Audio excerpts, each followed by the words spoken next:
Welcome back. We saw the coverage, but just how widespread was the Women's March on Saturday? According to estimates from the official page for the Women's March on Washington, more than 5 million people participated in marches worldwide. More than 1 million took to the streets of Washington, D.C. alone. There were 673 sister marchers.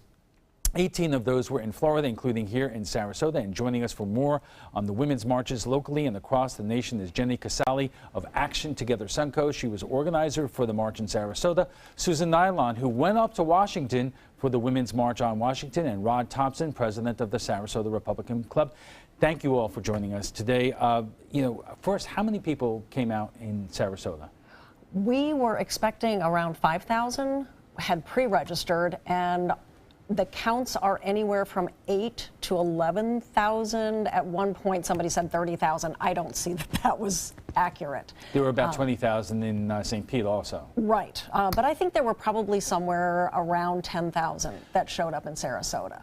What does that say to you? Because we're known, if you look at the results of the election, Trump won by what? 26,000 votes. In okay, and Republicans basically swept away everybody. Sure. So what does that say to you that you had these many people come out on the Suncoast? I think it says that there are people who maybe even voted for Trump, but who are concerned about what he may or may not do, some of his nominations. Maybe it means that there are a lot more Democrats that have been hiding and are now feeling like they need to come out. Whatever, it says that there are a lot of people in this area that are concerned and that are willing to speak up and hold people accountable. Susan, if that's true that a lot of these people, whether it was in Sarasota or Washington or St. Pete, were Democrats who didn't come out, isn't this a little bit too little too late? First of all, it's never too little too late. I mean, yes, he is the president. I mean, it's like but that's just closing the door after the horses come home. But that's only assuming that they didn't vote. There's no guarantee that they voted or they didn't vote. That's just a broad brush that you can't define everybody. Everybody that I knew that I went voted. So is it too little too late? Absolutely not. Why would you give it up just because you missed the opportunity? I'm thrilled if they didn't vote, but they decided to join. Then they're here, they're now, and they'll help, like you just said, keep everybody accountable. Rod, what did you think if you saw the top of our newscast with former Vice President Dick Cheney's comments to us today? I'm sorry, I did miss the top of it. Basically, he said he disagrees with the positions that a lot of people had that came out to the march, but he says this is what democracy is all about.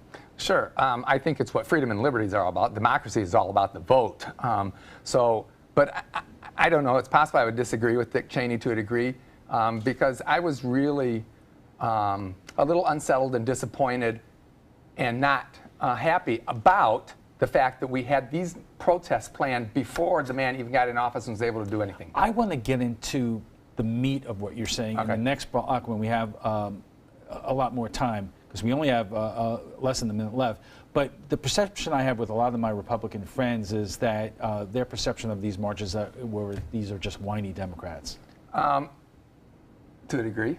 I would say I would agree with that. I would also say one of the reasons why it turns out so well is that there's no denying that one of the left's great strengths and their organizations is in marching and protesting. We see that all the time. It seems like the Tea Party folks... Tea Party's the exception, isn't it? I mean, it's like the exception that proves the rule. Republicans and conservatives just aren't good at that and don't do it as a rule. Okay. We're just getting started. More on the discussion on the women's marches coming up, along with a check on our forecast. Back in a moment. We should have shown the conversation during the commercial break here, because it's... Welcome back, everyone. Joining us to discuss the women's marches that brought out millions across the nation and around the world. Our guests tonight are Jenny Casale, the Action Together Suncoast, Susan Nylon, who marched in in Washington, D.C., and Rod Thompson, president of the Sarasota Republican Club. Ladies, I'm going to begin with you because, at least in Sarasota, people said this was not an anti-Trump demonstration. it was primarily focused on women's issues. But in Sarasota and elsewhere, there was a lot of anti-Trump. Sure. Signage. And I think the concern about Trump and about Trump's agenda and what he said as he was campaigning certainly prompted these marches, but we wanted a positive focus, and it wasn't just about women's issues. We wanted the focus to be about all issues that people are concerned about moving forward. Right. I mean, I'll just read back your words from Kate's story. You didn't see marching like this on Washington. You didn't see us raising our fists. You didn't see us saying he wasn't legitimately elected 8 years ago when Obama was inaugurated. Correct. Right, and to me... Is it correct? Yeah, No, it is correct. It is not. It is correct. Did you see, show me the 500,000 people who marched the day after Obama was inaugurated, before he did anything. Now, if you want to see people that jumped off the creation of the Tea Party... I'm looking at a Washington, D.C. protest from 2009, the day of the president's inauguration, and there's a big sign that says Antichrist Obama. Oh, sure. Right. So what do you want? I mean, I can show you a bunch of ugly signs from yesterday's that I don't think are as representative of Susan or Jenny. The point is, there were protests Correct. when Obama Of course there were protests. I never said there weren't. And What I there said was there are not There was a protests denial at of this his level. legitimacy as a president Yep. for years, that he was not talking about born the in this. birthers? I am talking about the birthers who That was were always a led fringe on element. by hold on our one current second. president. You call him the fringe element. Yeah. Well, the president of the United States today was He one of was the a leaders of birther. that movement. Yes. He was. It was totally embarrassing. I mean, I was against the whole birther thing all along. I wanted to beat Obama on his policies, on his principles. That is where I want to. That's where I wish we were now. want to hold That's why I Trump appreciate accountable Jenny's for his comment policies. that she wants to be positive about going forward. Go after him on principles. Go after him on policies. Well, it's but hard it for seems you. like when you have It's people. hard for all you to argue if you agree with each other. I'm not agreeing with Susan. I was agreeing with And Jenny. I'm not agreeing with Rod either. Okay, Because Susan. I will tell you, and we talked about this during the break, there was a slight difference. I mean, first of all, we all have a common bond, and that is our dislike of our current president. Whether it's after he's already taken office or everything he did on the campaign trail, that unified all of us into a movement that occurred on Saturday. Okay. So what happens now? What happens now? Well, what happens now is we continue on. The plans are still going. I'm still getting communications from the group in D.C. as opposed to, I'm sure Correct. you are as well, as the next step. we have a- Other protests are planned. Other actions are being taken. They're bringing it down to our Congress. You know, there's a lot that's going to be going on. A lot of it is going to be focused on holding our elected representatives accountable just Trump. for everything Right. that they do. What my concern is here, though, is that we're going to end up with just an incredible amount of divisiveness that exhausts the American public. What I've seen You mean the same we've- divisiveness that occurred in 2009 and continued on until We've had that now? what for I have 8 seen on years. Facebook, and it's not a bad measurement because I have a lot of friends on both sides. I've seen people checking out a long laundry list that says I'm unfriending, and they're talking to me too. Because I get very political on Facebook, and they're saying, Rod, love you, put your fertile mind to some other use already. And I'm taking that to heart. And so I'm going to try and, moving forward, be much more positive about talking about what Trump is doing, should do. When Trump screws up, I'll be the first one out there. When he tweets something stupid, I'll be the first one out there. But I want to What judge about the Hillary? man You're still by going his on about actions. Hillary. I'm going to try and move on, honestly. I'm Right. going to try and move on. I did that for a consistency point of view and a hypocrisy. But I want to judge Trump, and I hope others will, judge Trump based on his actions and the results. Because here's my prediction. If he does not come through with his promises, if he does not improve the economy, if he does not do things on the border, etc., then their movement will have a lot of strength and will probably pick up. If he is successful in these areas, I think it fizzles out. Well, that is a question. And if he's Be- successful, because- that would be great. Because if no, hold on, actually, it hold wouldn't on be one second, great. Susan. If Trump helps bring about an era where the economy takes it up another notch, more jobs, not only more jobs, but the middle class does better. Well, I wouldn't expect that what the Obama administration gave him to work with, I think it would be a complete disaster if the jobs and the economy didn't improve. Right. I don't think that's necessarily the issue here. I think it's the issue of civil rights. I think it's the promise of everything that he said he was going to do, that he's already begun to do with his executive orders. So much for being concerned with all the executive orders that Obama signed into play, and now all of a sudden that's how he starts his presidency. If the economy improves in the way that you talk about, right. You don't believe protesting issues involving whether it's Planned Parenthood or equal pay or any of the other issues that we saw this weekend is really going to amount to that will still be there. The core people will always be there for those issues, but you will not have, I don't think, the massive support for it because people will be more employed, they'll be happier, their quality of life will be higher, and if that's the case, there's just more angst to support protests. But I think if the civil liberties, if the civil rights, if those advances, if those concerns are really not protected, are not. I do. I do too. And we should agree on that at some point. Hold on one second, Jeannie, because obviously a lot of people who were out there this weekend voted in many cases on those issues, but. You know, there's been a lot of discussion of the 80,000 votes that really swung this election in the Rust Belt states. The Obama voters who voted for Trump this time, they were aware of all this, and they did not vote on these issues. They voted on their economic angst. They did. I've heard some of the interviews with them, and they were voting based on their pocketbooks. I'm not sure that that vote is going to get them what they want. Unfortunately, manufacturing jobs are not going to come back to the levels that he's promising. And even if they do, even if more manufacturing is done in this country, which we're already manufacturing at higher levels than we ever have been, it's going to be done with fewer people. And so I think people who voted strictly on their pocketbooks are going to be disappointed. Maybe there will be some improvement in, trade agreements. Fine, maybe infrastructure. Chuck Schumer said he could work with Trump on infrastructure and more jobs there. But there's also the concern about minority rights, women's rights, LGBT rights. Those are the things that I worry about and that I don't think we're going to see. Susan, I want you to describe what it was like to be in Washington this weekend, but I also want to ask you that, there were, obviously millions of people, millions of young women, and men. But I would imagine there were a lot of young women there who, when you ask them about Hillary Clinton, would say to you, she really doesn't do it for me. Why would you say that? Because I heard a lot of millennial women say, Hillary just doesn't do it for me.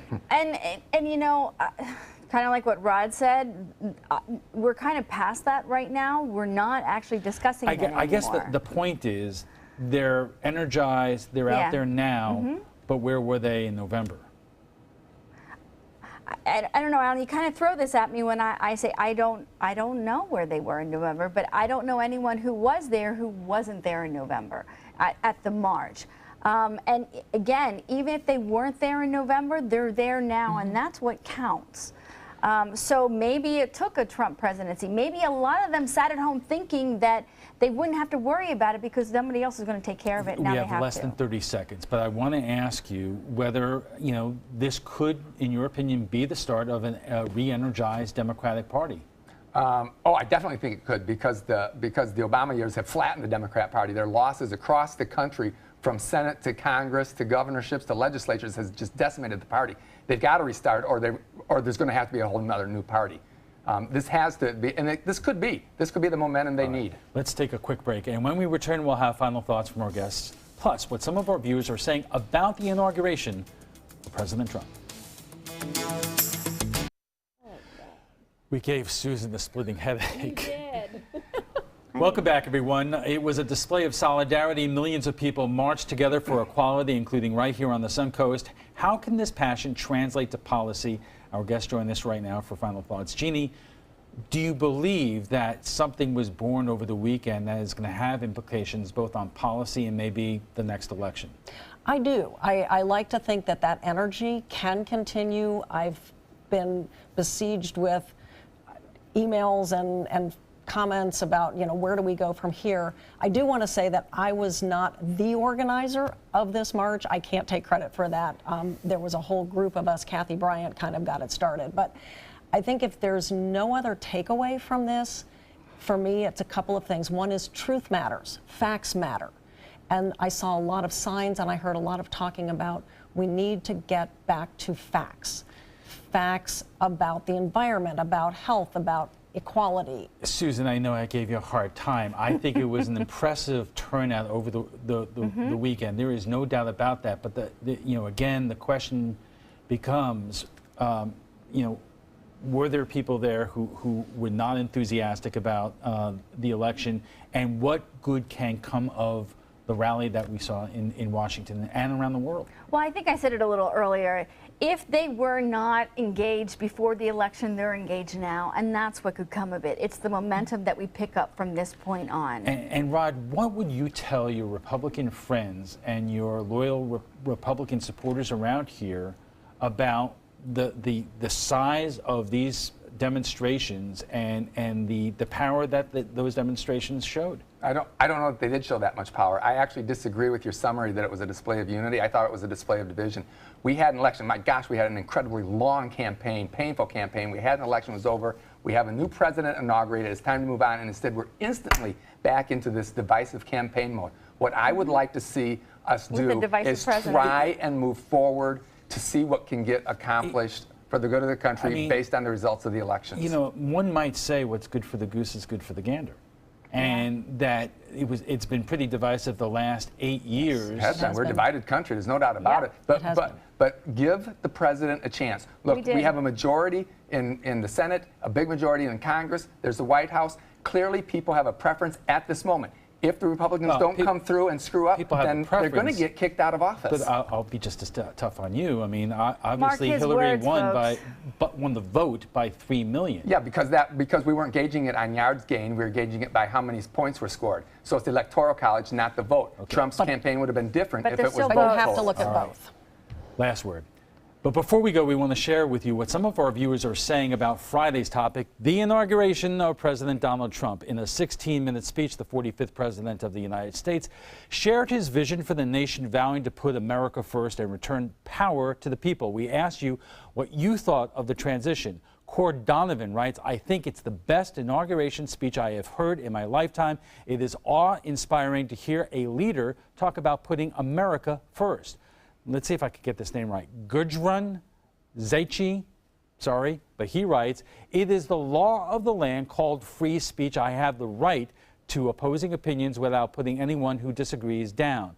And Shannon Zelinsky writes, he's all talk and a leopard doesn't change his spots. And he has shown over and over again, this country is for a rough ride. Hold on to your hats because it's not going to be pretty. Well, if you'd like to join the conversation about tonight's topic, just visit our Facebook page at facebook.com/news7. And FYI, want to watch past Roundtable discussions? They're available on Apple TV, Amazon Fire, and Roku. Thanks to our guests for being here tonight. It was not a boring one. Jenny Casale is representative for the Action Together Suncoast and was an organizer for Saturday's march in Sarasota. Susan Dylan was a participant in the Women's March on Washington, and Rod Thompson is the president of the Sarasota Republican Club.